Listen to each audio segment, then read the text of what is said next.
Eric Hammer here, registered physiotherapist. Today I'd like to talk to you about a knee condition referred to as a Baker's cyst. Essentially what a Baker's cyst is, it's inflammation of a bursa in the knee in it's called the popliteal fossa region, which is the back portion of the knee.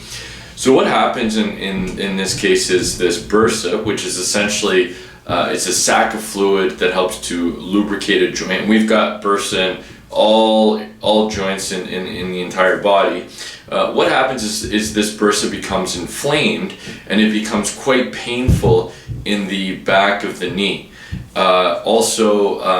Patients will often describe sort of an increase in swelling, or feel like there's some sort of a bump or like a golf ball basically right at the back of the knee. That's sort of the sensation. And then what will happen for these patients is when they bend their knee, so when they bring the heel towards themselves and compress this bursa, it'll be very painful. And typically what I notice is doing the opposite actually gives relief. Now in some cases with a bursa, sometimes it will essentially just go away on its own. Other times the bursa will actually burst, and patients will be left with kind of swelling and bruising down in the calf area.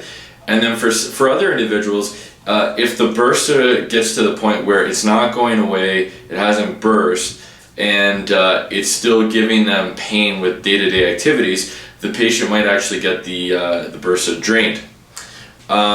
So again, with a Baker's cyst, from a physiotherapy standpoint, a couple of things we can do for it. Number one, in terms of passive treatments, therapeutic ultrasound has been shown to be useful, again, in reducing some of that swelling. Acupuncture is another thing that can also be quite helpful for these individuals.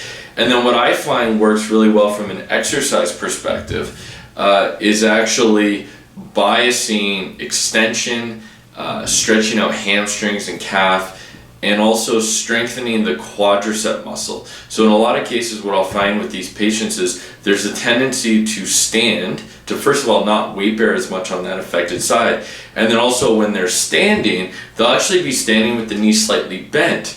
And so what ends up happening as a result of this is all the muscles in the back of the leg tend to tighten up, and it also creates weaknesses, right, within the quad muscle and also within the glutes. So there's all these different sort of compensations which occur as a result of this Baker's cyst. The other thing that can be quite helpful, again, is non-weight bearing cardiovascular activity. So getting on, for example, a recumbent bike, using some sort of compression sleeve can also help in terms of reducing some of the swelling there. And quite frankly, sometimes it's just a matter of time that helps in terms of, again, reducing the symptoms. Please make sure to check with a physiotherapist to make sure that this is appropriate for you, this information. And also, if you like these videos, please comment below, and also please subscribe. Thanks so much again for watching. Have a great day. Take care.